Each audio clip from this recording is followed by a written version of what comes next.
What's up, guys? Welcome back. We are the Thralls of Metal. Shredlord here. Jammin' John. The Tommy. Necrotic Nick. And we're here to bring you part 2 of Iron Maiden discography. So, to waste no more time, as this will still be a hefty video, let's jump right into 1992's Fear of the Dark.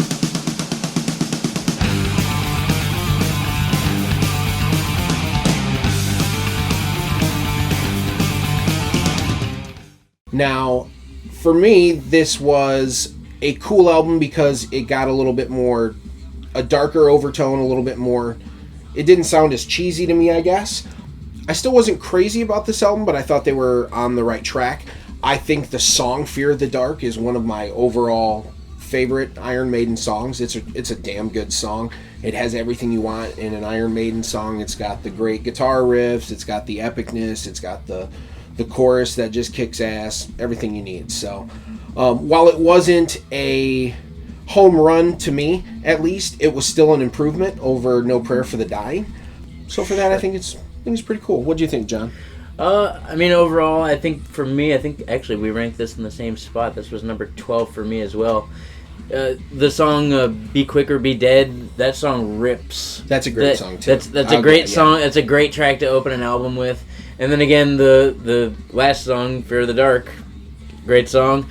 Other than that, the album as a whole for me just seemed a little bit dry. Like everything between the first and the last track, memorable. There was nothing really that stood out. There was nothing that caught me and said like, "Oh, that kicked ass," except for the first track and the last track. So that's my overall take.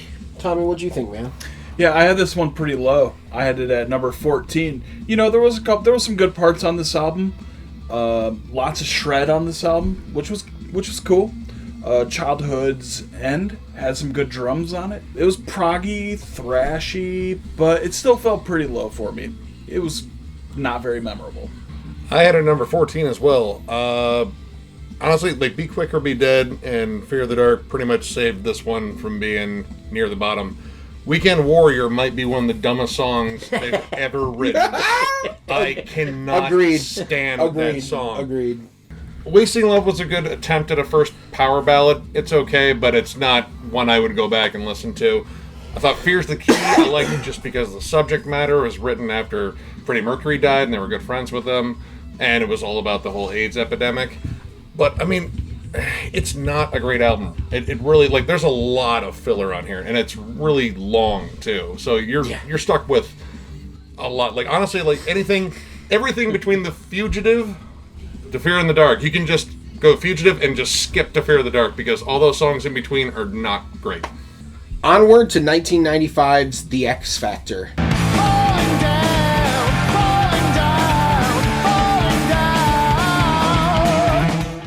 Now, a truly dark day in Iron Maiden, as not only did we have Adrian leave a couple albums ago, but now we have Bruce Dickinson deciding that he would like to no longer front the mighty Iron Maiden. So out leaves Bruce, in walks in a gentleman named Blaze Bayley, and they decide to record an album, which brings us to The X Factor. What I can say about The X Factor is this.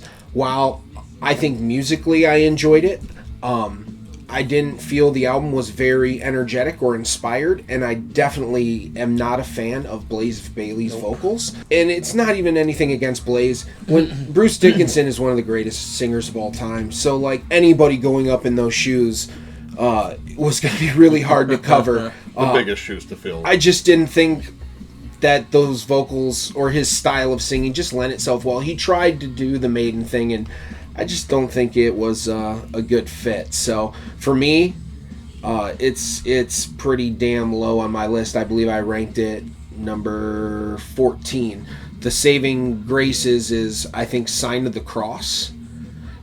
When you watch it on Rock in Rio and Bruce Dickinson sings Sign of the Cross, it's easily one of the greatest Maiden songs ever. It's incredible what Bruce does to that song. Listen to the album, and then put on Rock in Rio's version and listen to Bruce belt it out, and it's night and day. So, Nick, what do you think about this album, man? I had a number 13. I pretty much agree. Like, Blaze Bayley, well, I don't think he's necessarily a bad vocalist. He he's not Bruce, and his baritone range did not match the awesome higher range that Bruce had, and he's just not nearly as dramatic. Comes off kind of flat. Composition-wise, I think the songs were pretty good. Once again, Sign of the Cross, I thought Blood in the World's Hands and Fortunes of the World were particularly well written, and I like the darker tone of the album. It's also due to Steve Harris's divorce. He was mad. It was mad dark as just hell. across the board. But like the mix isn't good in this. The guitars feel really thin, and they just lack punch. And all these songs, I mean, I think re-recorded with better production might have sounded better, but once again, you're still left with Blaze Bayley's vocal performance that didn't fit. So yeah, a little bit lower. All right, Tommy, what'd you think, man? Yeah, the X Factor it was my last ranked album, number 16. Wasn't a big fan. Felt watered down. You know, there was some good shred and good melodies on it. Blood on the World's Hands was a good song. Sign of the Cross, instruments sound amazing.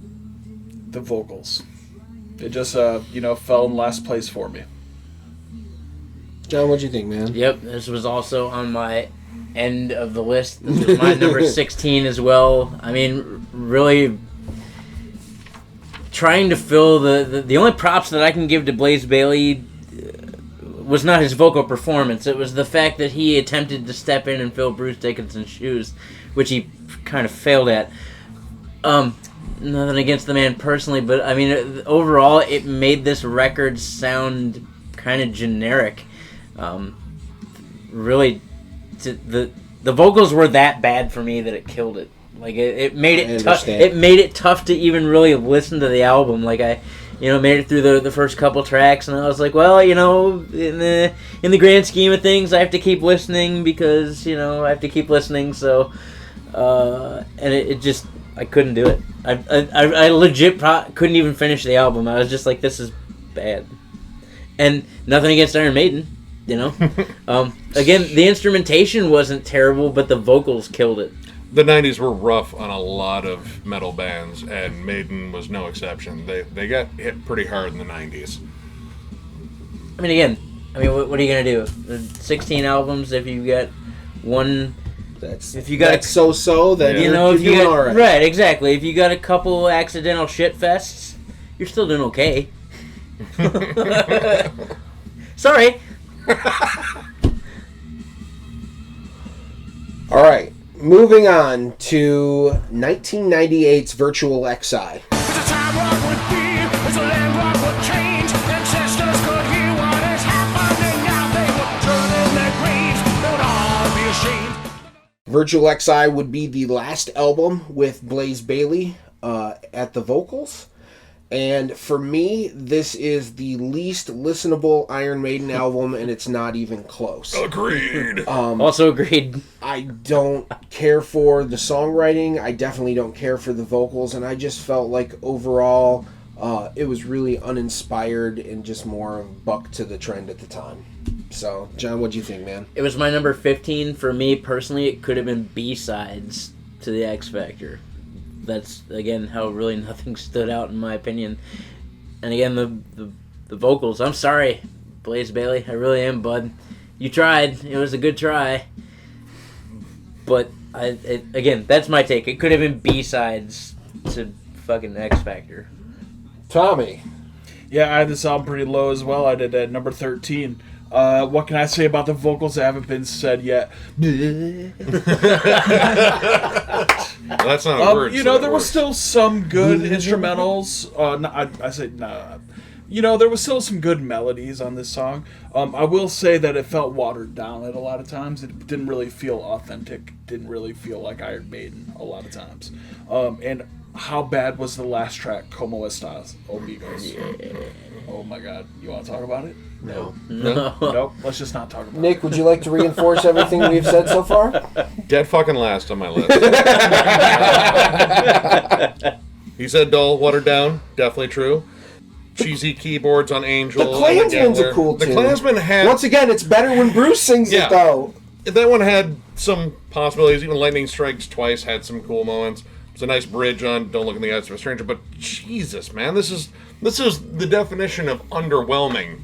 Like, They even altered the logo a little bit. If you guys didn't notice, they trimmed off the little knifing down letters just to do something Different? Yeah, no. Okay.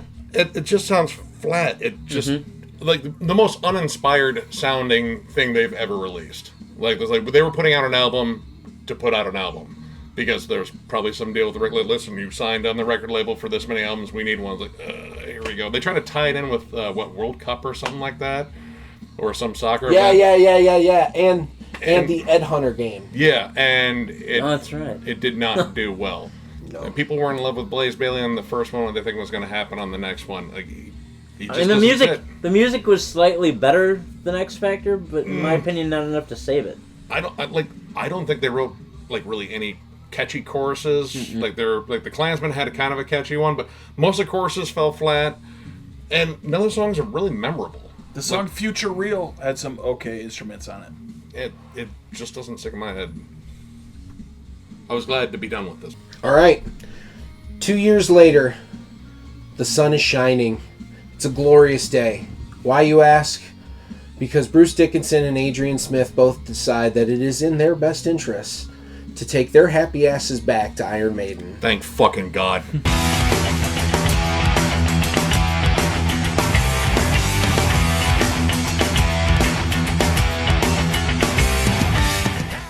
Now, Blaze Bayley exits, much to the praise of a lot of Iron Maiden fans. But what to do about Yannick?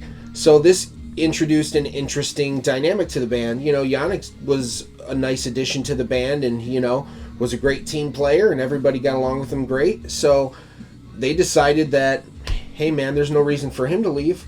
Why don't we do this as a three-piece? So now you've got 3 guitar players in one band. Also, in my opinion, with the return of Adrian Smith came some incredibly inspired songwriting. I remember hearing this album for the first time and immediately falling in love with it. Dave Murray, the song "The Thin Line Between Love and Hate" has some of the most beautiful guitar leads you'll ever hear by Dave Murray in your entire fucking life. Planet, that's what I was thinking. Oh, dude. Just the songwriting, Maiden was back. This album was huge because all the fans felt like this was the strongest thing that they had put out in a very long time. The original lineup was back together, kicking ass. And not only did they give us an excellent album, they lived up to all the hype that surrounded the fact that the main lineup was back together. So, John, what do you think about Brave New World, man? This was my number 6. It was such a relief. Coming out of the 2 albums prior for it, like you said, you know, it was kind of their stab back at life, like, hey motherfuckers, we're back, check this out. And it Almost like an apology. yeah, like, hey, sorry. It felt like an apology. It's like, now we're going to give you one of the best albums we ever... A breath of fresh air. Yeah. I'm gonna come back and how you doing? Sorry about that. Our bad. Here's a bunch of killer songs. Here's some bangers. The Nomad. The title track is killer. Wicker Man. The Mercenary. These were just my personal favorites. Just a great listen. It made me thankful that I didn't completely give up after the 2 records prior. So. Nick, what do you think about this, man? I had this at number 7. I really, really like this album. Now, I kind of struggle with the fact that, like, all right, do I love this album as much as I love it, or do I love it just because it's not anything like the stuff from the 90s? I just struggle with that, too. And honestly, it's like 90-10, I love it, and 10%, I'm just glad it's not the 90s stuff. Really, really great songs. I especially love Blood Brothers, Wicker Man, Out of the Silent Planet. Blood Brothers has a really good use of the orchestral strings in it. It's very anthemic. You got all this punch back in the band, like they were reinvigorated.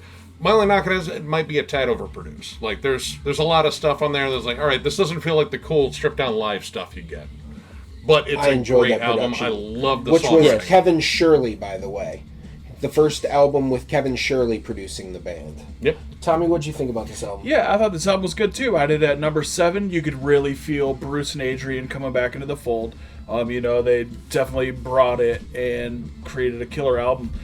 You know, I really loved the doominess of the Nomad. I loved the strong song. I loved the drums of Dream of Mirrors. Dear fucking God. I need a quarter. $9.25. That's like a whole dollar's Dream of worth, I think. Febreze. Oh my god. That was my asshole. But The universe fucking yeah, tearing. all three of these guys are living in a brave new world right now. A brown new world. Oh my god, dude, you shit your pants. We're gonna have to throw that whole fucking chair The out. whole thing is gone. Throw the whole. You should throw your whole asshole away. The whole thing needs to go. Yeah. Into the trash. I'm so glad that you get to experience that with me. I'm not. Too bad you only got the sound. My eyes are watering. But yeah, good album. Onward and upward to 2003's Dance of Death. When I was wandering in the desert, I was searching for the truth. I heard a choir of angels calling out my name. For me, Dance of Death had easily some of the worst album cover, or least favorite album cover. You can say worst. It's bad. To me, it just seemed really lazy. Yes. But it's okay. That's not the substance, is the music, which I thought was great. It was a nice continuation on from Brave New World. Two epic tracks. The song Dance of Death, which is one of the most beautifully orchestrated songs of theirs, in my opinion. Once again, Bruce Dickinson has an incredible platform to really let his vocals shine. Adrian Smith has one of my favorite Adrian Smith solos in that song. Passchendaele, another really well-produced, composed tune. And I love the song Rainmaker. Yep. I love the lead lick that starts that song. I love this album a lot. I think it's got some... it doesn't have as many good songs as Brave New World, but it still was trending in the right direction for me. So, John, what'd you think? So, I mean, this was my number 9. It's amazing how much the two records that obviously ranked really low on our list kind of failed to exist from this point forward. Yeah. Like, everything up to it, and then those two records, and then everything past it again was just like Maiden was like, alright, again, we're back here in full action doing what we do best. I don't have any complaints about this album whatsoever. The guitar solos were solid. It was a great mix overall for the record. The song structures were improving still quite a bit. Good jams. Number 9. Tommy, what'd you think, man? Yeah, Dance of Death. I liked it. It was a good album. I have it at number 12. But it felt a little run-of-the-mill, to me personally. There were some good songs on it, of course. Face in the Sand, epic-ass song. The intro song, No More Lies, absolutely beautiful. Yeah, the guitar work on Dance of Death, nuts. Absolutely nuts. Having that third guitar player allows you to do some cool stuff live. Oh, yeah. So, Trace guitar. And I loved the vocals on this album. The vocals were on point. Nick, what'd you think, man? I had it at number 8. I think it's a really good album. I think it kind of suffers as a bit of a hiccup because it followed such an incredible album with Brave New World. And it sounds very similar to it, so it doesn't distinguish itself as much from it. But there are some excellent songs in here, especially Rainmaker and Passchendaele. I like Age of Innocence. I thought that was really good, too. Journeyman could have been whittled down. I think that really wasn't one of the greatest songs on here. Don't like that album cover. I think we've been over that. And for a band that has such a history of awesome album covers, that one really just was glaring. But I think it's a good album. I think in terms of placement in the timeline, Brave New World was a tough one to follow in terms of making something as epic and grandiose. So it kind of just blends in with it a bit. All right. Next in line would be 2006, A Matter of Life and Death. You lead me on the path, keep showing me the way. I feel a little lost, a little strange today.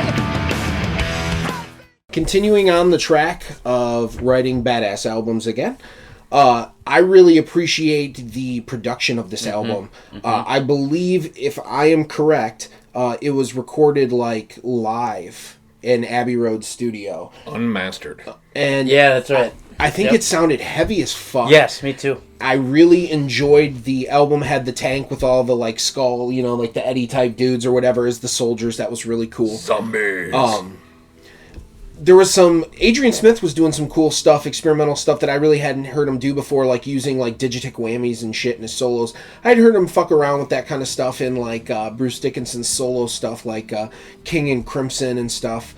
But in Maiden, he was kind of using it and doing a couple different things lead-wise that I thought was pretty cool, trying to change it up a little bit.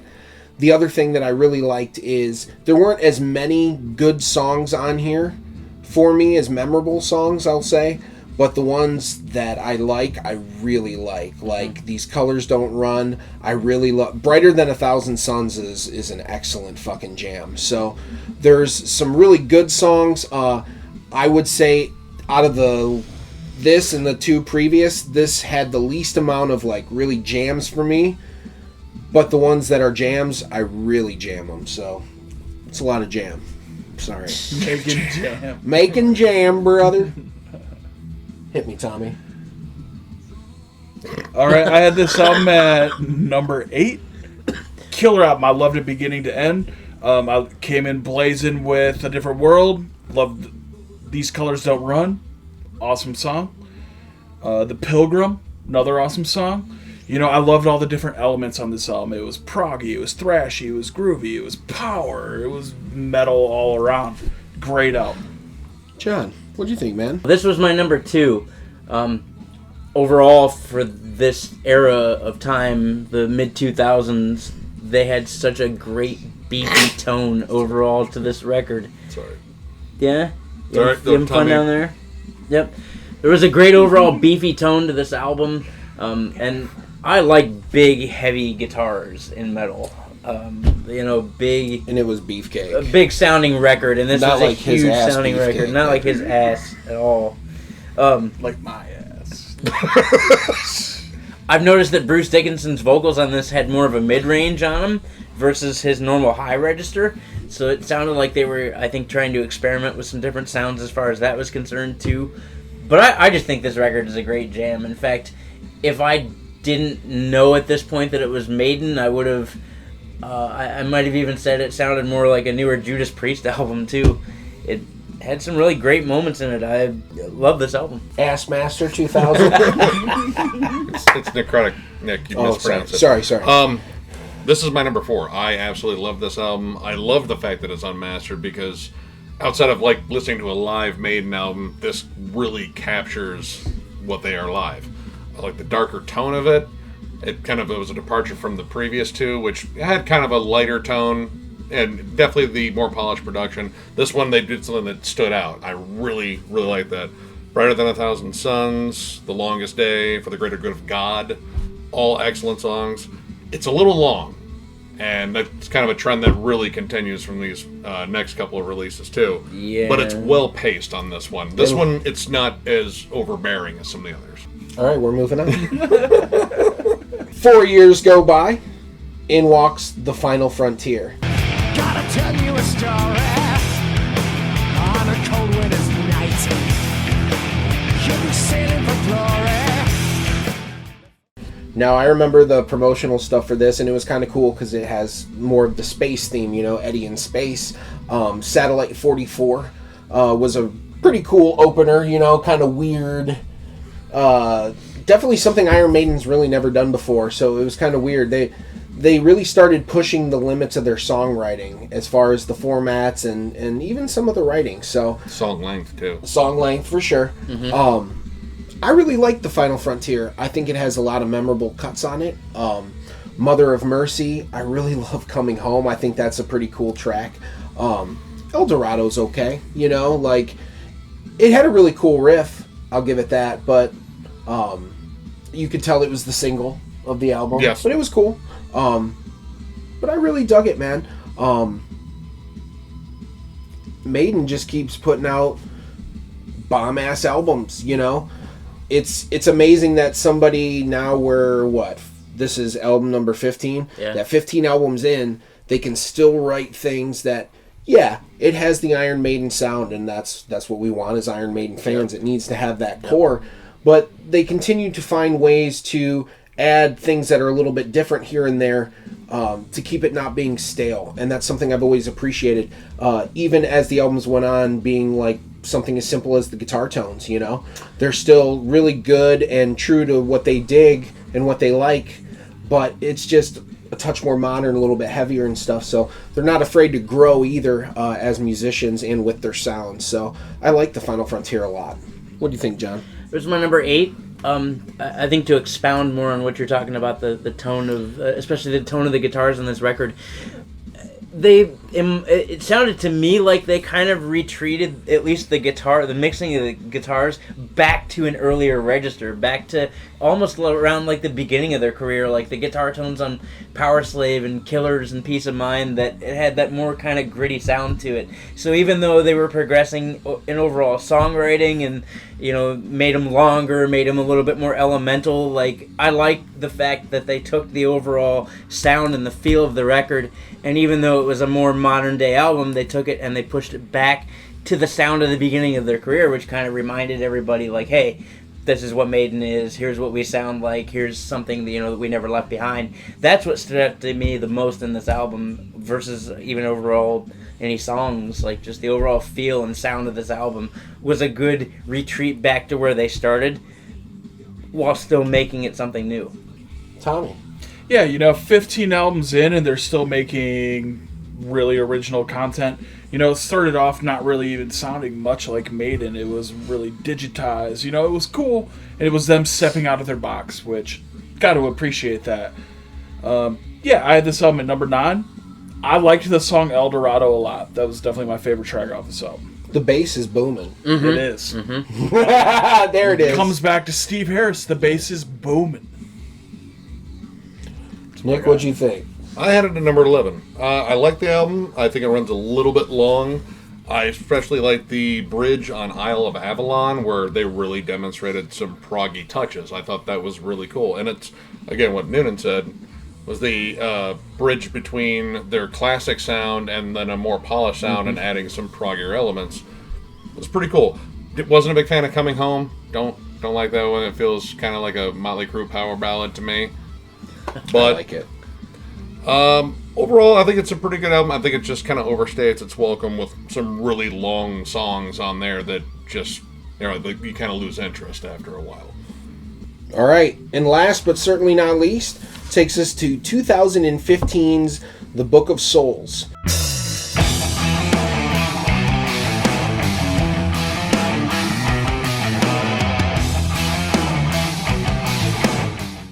Now, a couple of things have happened here as well. Longtime record label EMI and Iron Maiden decide to split, and I believe Parlophone Records steps in and starts taking care of the distribution. So it's their first record on a new label in a really long time. Also, Bruce Dickinson has some health issues going on during this time too. He finds out that he has throat cancer, so he has to battle that and get that all squared away too. So obviously, you know, you can't sing if you're 6 feet under. So I remember hearing that and being like really scared. Actually, I was like, "Fuck, man, Bruce has cancer." Like, I didn't want anything bad to happen. I adore that dude. Like, I was really bummed. I was like, "Fuck, man." But so far, so good. He seems to be healthy and full of the same piss and vinegar that he's always been. I think it's mostly vinegar. It's a little bit of piss. A couple songs that I really enjoy off this. I really love If Eternity Should Fail. I love the chorus, The Red and the Black, and of course Empire in the Clouds. Even though it's crazy long, I really enjoy that track. So, Tommy, what'd you think, man? Yeah, I had this album at number 11. You know, it was rocking. Great album. Lots of standout songs. The Red and the Black, killer song. Emperor of the Clouds, epic as fuck. The title track, rippin'. You know, Iron Maiden truly is a guitar player's wet dream. Every single album. It doesn't even matter. The guitars are rippin'. Great melodies, great solos. Rippin' and the tearin'. Rippin' and tearin'. I use the term rippin' a lot when we're talking about Iron Maiden because they're fucking rippin' all the fucking time. And tearin'. Also, Shadows of the Valley. Great song. I had this at my number 14. To me, the songs were all... To me, the record overall was pretty long, which made it tough to kind of get through at times. Again, I don't have any complaints overall on the music to compound on what everybody else is saying now about tunes. Like, it's Maiden. They still shred assholes. I mean, and again, like Tommy said too, I mean, if you're a fan of guitars at all, this is where to go. And I'm curious to see what they're gonna do, even beyond Book of Souls at this point, because we're in year 4 now. This was, 2015, so... I think they got something up They there. ain't done yet. They got something up their sleeve and still. now that they're on a different label too, like maybe this was like their hey, kind of like here's an album, we're on your label, here you go. We'll see what happens. I don't have any complaints. I think the record was a little long. That's the only negative thing I can say. Okay. Nick. I had it at number 12. I definitely agree. It's more than a little long. It's an hour and a half on 2 discs. Like most bands, when they put out a 2-disc album, you're talking maybe 80 minutes tops. Probably less than that. They went over an hour and a half mark.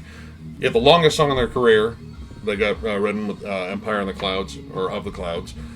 It doesn't really stand out to me. It just feels like a long, drawn-out rock opera. But there were some really good songs in there that I did, like Death or Glory, especially. That was a nice, good, strong song. When the River Runs Deep. Thought that was also really good. It's just too much. It's just too much. It could have been whittled down to one really solid album versus trying to go maybe reaching too far. Okay. But, I mean, I look forward to seeing what they do next, of course, because it's fucking Maiden. Tears of a Clown. That's a pretty cool track about Robin Yeah. Williams, lyrically. Yeah, I mean, lyrically, but I didn't really care for the song itself, so it was kind of like the tribute song Metallica did for Lemmy, which was like, yeah, no, it's cool you threw in a really good tribute song, but the song didn't really catch me, unfortunately, so kind of the tribute's a little bit lost with me. All right. You heard what we had to say. Now we want to know what you had to say. Any kind of comments or your own personalized rankings, please feel free to leave them in the comments section below. And if you've never seen us before and like what you see, make sure you hit the like and subscribe button so you can pay attention to all the crazy metal shit that we do 24/7. So from everyone here at Thralls of Metal, stay metal as fuck, and we'll catch you guys on the next one. Peace.